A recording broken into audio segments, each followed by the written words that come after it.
What is up, guys? Yeah, Sergeant Argerword here. Today, we're reacting to the same video. The main reason why Germany lost World War II. Oil. And the last episode, we left off at part 6. And this is going to be the finale, the third part. And after this, we're going to be reacting to Napoleon's Marshals. Yeah, their newest video. Someone said it's like the longest one, so that should be interesting, and it's also like one of the best, I think. I think that's what they said. But yeah, should be cool. After that, I was thinking about reacting to a video about the 30 Years' War. I was suggested that by a friend, actually. So, yeah.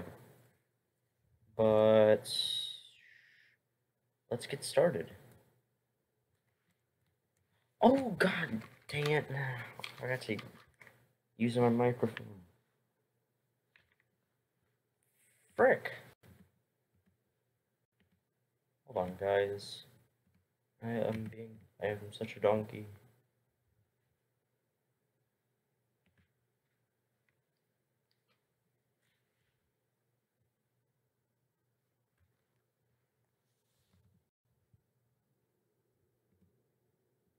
There we go, perfect.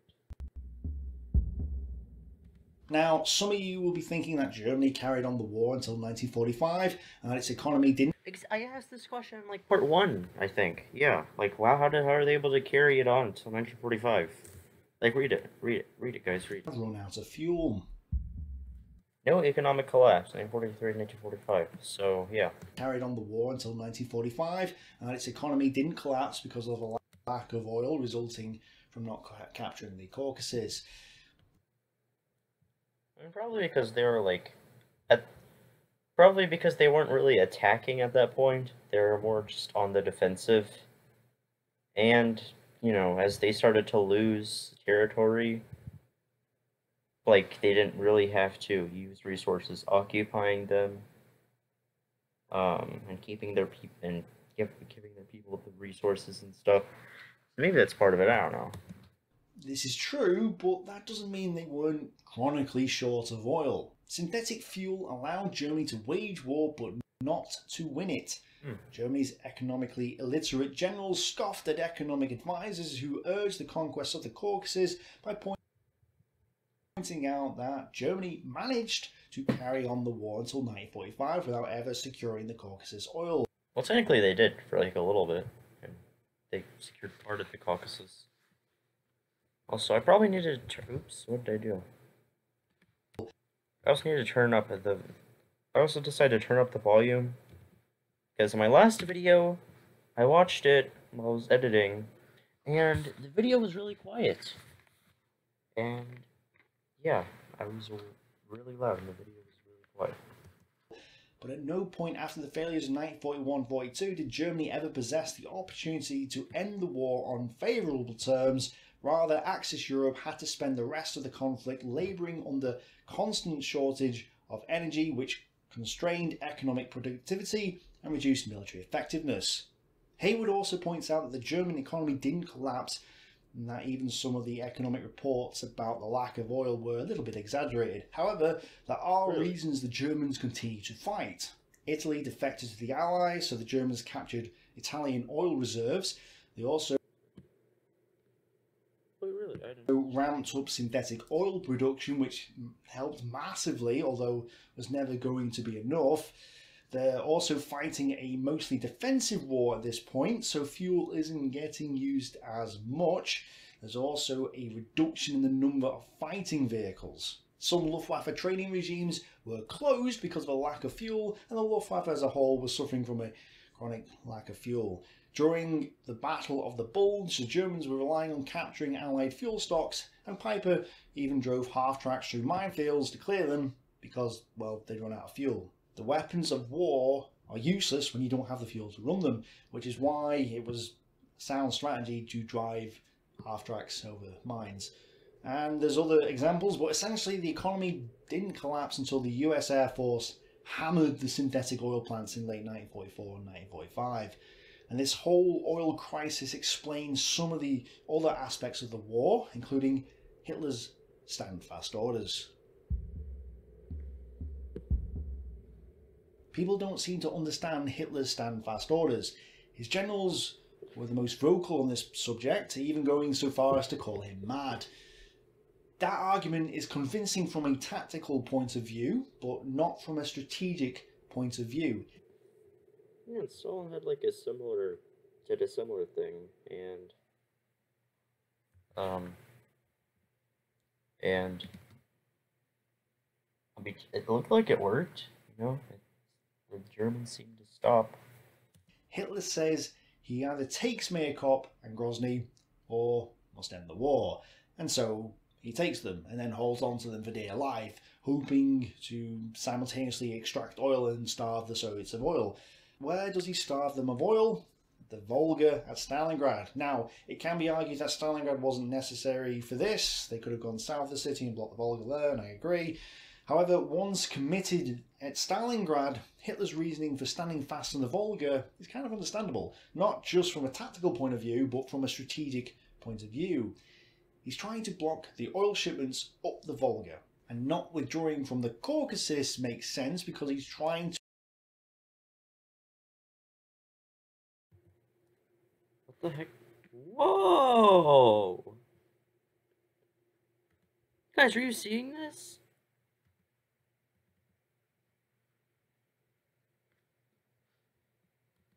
Look what I just did. What?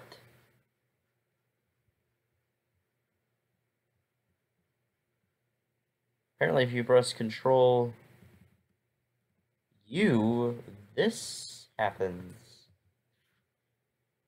Oh, that is... Whoa. Okay, that is pretty cool. Okay, sorry guys. I just noticed that. That is so cool. Also, check out my channel while I'm here. Why not? Oh, I lost a subscriber. Oh, 300 views. Okay. That's pretty good, pretty good. Nice. Okay, so I need to stop. I'm being distracted. Up the Volga, and not withdrawing from the Caucasus makes sense because he's trying to extract the oil. There's also the promise from Manstein, who says he'll link up with the 6th Army, and then there's also Jesenek's indication that the Luftwaffe could supply the 6th Army by air. Oh, yeah. Anyway, it turns out to be a complete disaster, as we know. After this, though, why stand fast? Well, let's not forget who Hitler was. He had fought in the First World War, and so he does not want... Wait, where is he? There's no way he's that guy with the beard. Like, which one is he? to repeat the stab in the back surrender. Or is he not even in that photo at all? That caused the Germans to lose World War One. After World War One, the German opinion was that the German army had not been defeated in the field and had in fact been stabbed in the back by the government. Hitler, having lived through that war and having shared this opinion most vocally, is not willing to surrender in this second war for this reason. And in 1943 and 1944, the Germans are still fighting deep in Soviet territory. They are weak, but far from defeated. But now they have this critical oil crisis that prevents the movement of their motorized units. The German generals are suggesting that they should just move back in order to consolidate and then buy time for another counterattack. They're saying that they want to fight a maneuver war, and that's perfectly understandable. However, they are thinking from a tactical and operational point of view, not a strategic point of view. Their fuel supplies are inadequate. They can't fight the maneuver war that they want to. When you look at what Hitler's saying, I shouldn't have listened to my generals, he's right. Okay, this guy has a great video that just came out recently, like literally a couple days ago or a few days ago. I haven't watched it yet, but it apparently explains why Hitler did not listen to his generals, and I'm very, very excited to see that. Or maybe you guys want me to react to that. Tell me how good it is. Tell me if you want me to react to it later on. I'll definitely do that. They wanted to go to Moscow. They wanted Leningrad. They wanted to retreat. They were wrong. Generals like Manstein are relieved of command and replaced by generals who will stand and fight. About his dismissal, Manstein says that Hitler still had faith in him, but at the moment, however, there was no further scope for me in the East. The task now pending, he considered Model, who had stopped a difficult retreat in Northern Army Group, to be especially suitable. He goes on to say about the Army Group command he was handing over to Model. Its only remaining commitment was to assist the fighting troops and give them moral support. That Model would certainly be able to do. The Führer empathically agreed that Model was a particularly suitable choice in this respect, as he would dash around the divisions and get the very most out of the troops.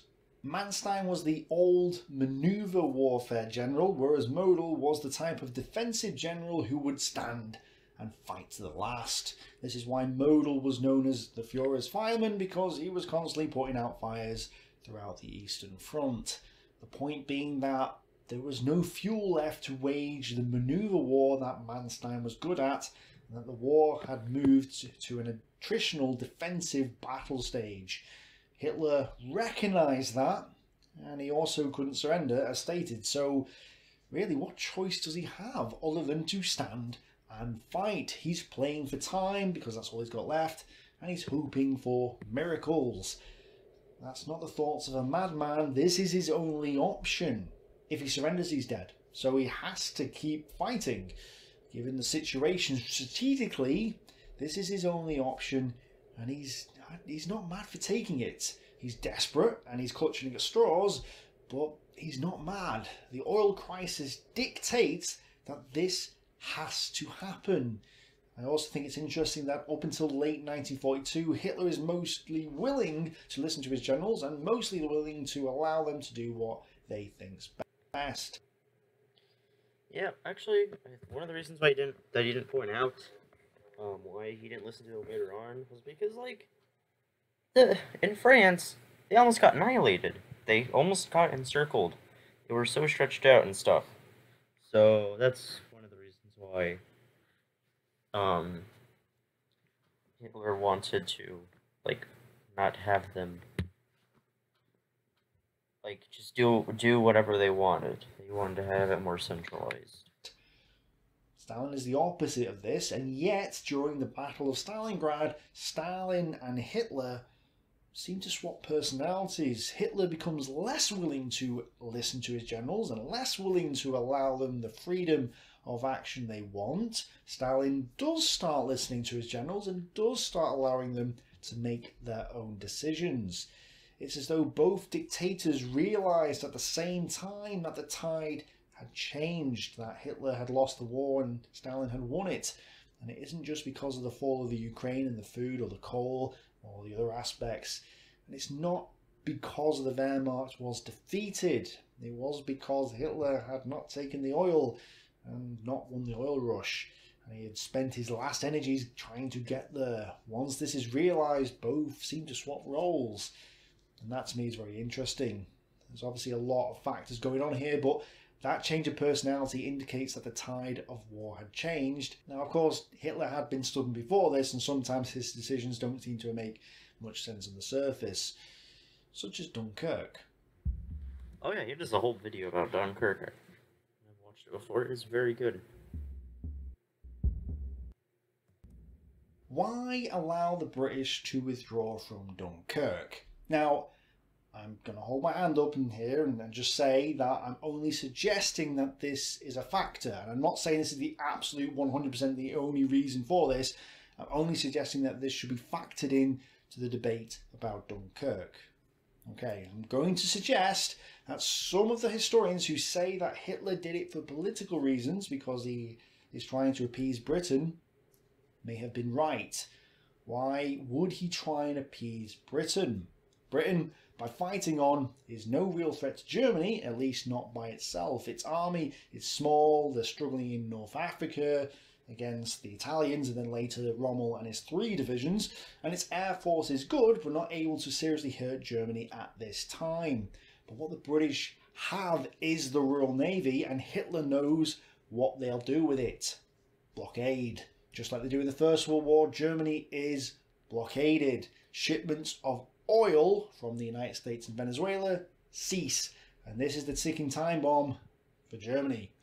This limits Germany's potential to win the war, resulting in the invasion of the Soviet Union. But if Hitler can appease the British or persuade them to come to peace, it would allow shipments of oil to keep coming into Germany and maybe buy him time to turn his army into a fully motorised and mechanised force. In this context, Jeez, imagine how, like, in real life, Operation Barbarossa took a ton of land, like a huge chunk out of the Soviet Union. Like, I wonder what it would have looked like if they would have had that extra oil, like, from the shipments after defeating Britain.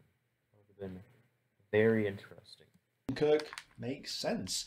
Let's allow the British to withdraw, showing Britain that, hey, we don't want to fight you, let's go for peace, eh?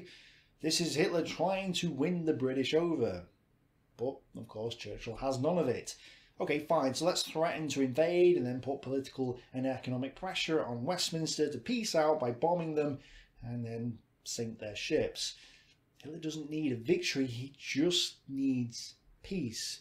Goebbels says he doesn't want at all to annihilate England nor destroy its empire. But we must have calm. Kershaw says while he was at the Berghof, Hitler had talks with his military leaders about a possible invasion of Britain should his peace offer be rejected.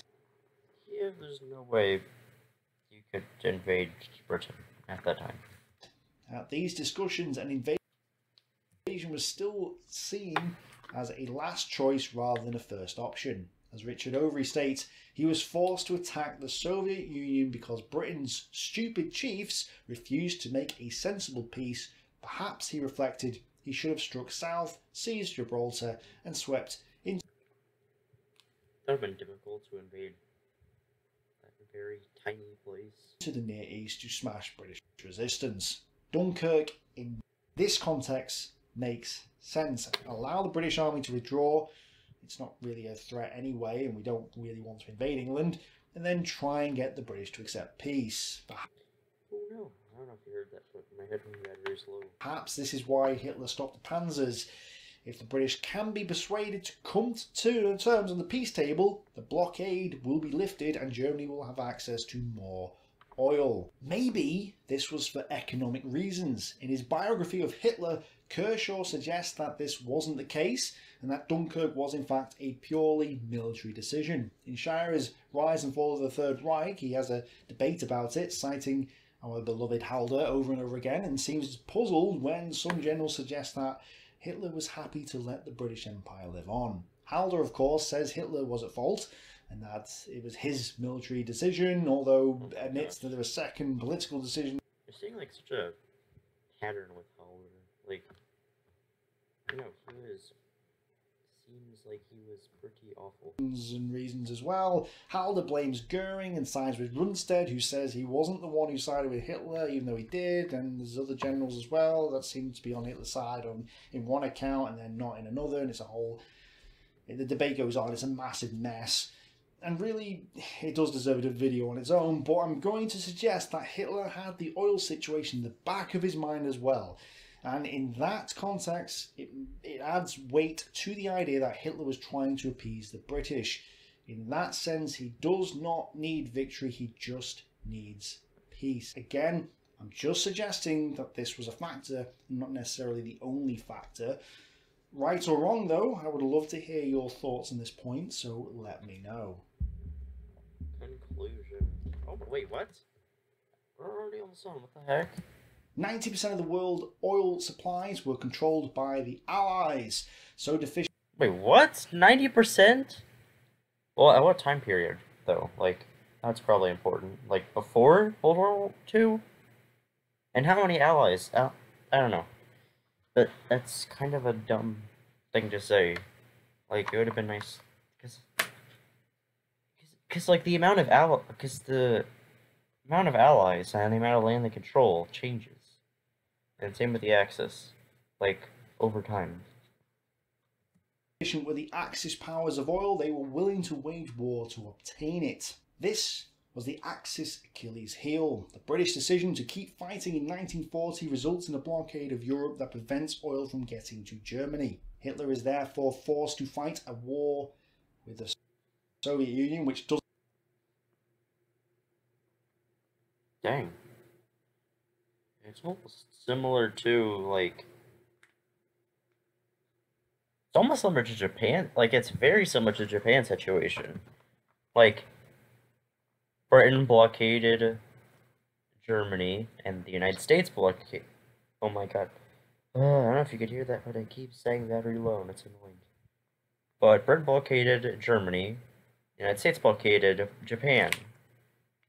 And those blockades, or embargoes, encouraged Germany and Japan to expand outside of, like, the people they're already fighting. Like, in Japan's case, they fought, like, the Allies. They fought all of those, like, little places, like, in Indonesia, Malaysia, you know, the British Raj, you know, etc., all those other countries. And in Germany's case, they decided to declare war on the Soviet Union. It's kind of interesting. Yeah. Like, it's so interesting how, like, oil is connected so much. I wish it was, like, this needs to be taught a lot more in school. Doesn't collapse in 1941 as expected, but keeps fighting. This forces Hitler to gamble in striking towards the Caucasus in 1942 in one last attempt to get to the oil that he needs to wage the war, and is prevented from doing so by what happens at Stalingrad. After this point, Hitler's only real choice is to fight and buy him as much time as possible, leading to an increasing use of stand-fast orders. Ultimately, Germany didn't need more panzers or trucks or submarines or planes because it couldn't run the ones it had. Oil is probably not the only factor, but it is a big one. When you think of World War II, you should think of oil. It explains the war, it explains why one side won and one side lost, it explains the post-war world, why Britain is no longer a superpower, but the Soviets and the USA are, and it explains many of the decisions made at the time and even since. Do you agree? Do you disagree? Let me know below. Agree. And if this makes sense to you, share this video. Tell people, hey. Thank you all for watching, everyone. That is a very good video. Make sure to share this, make sure to share this video and stuff, because, make sure to share my reaction too, of course, but, yeah, make sure people know about this, because this is, like, probably one of the most important videos about World War II, like, out there. I guess you could call it a documentary. But yeah, make sure to watch TIK. He has a lot of subscribers, and he is a very good history YouTube channel. But yeah, thank you all for watching, and goodbye. Stay tuned for everyone. If you enjoyed this video, make sure to like it and subscribe to my channel. And, you know, turn on the notification bell thingy. And if you didn't, then make sure to leave a thumbs down. But yeah, that would be greatly appreciated. And while you're at it, go ahead and watch my other videos. They're probably just as good, and if not better than this one right now. Except for my oldest videos, don't watch those. And, you know, subscribe to these people down here, my fellow sergeants. They're other YouTubers that I either know or I have in high regards. Yeah, even my cat agrees. So, thank you for watching, and have a great day.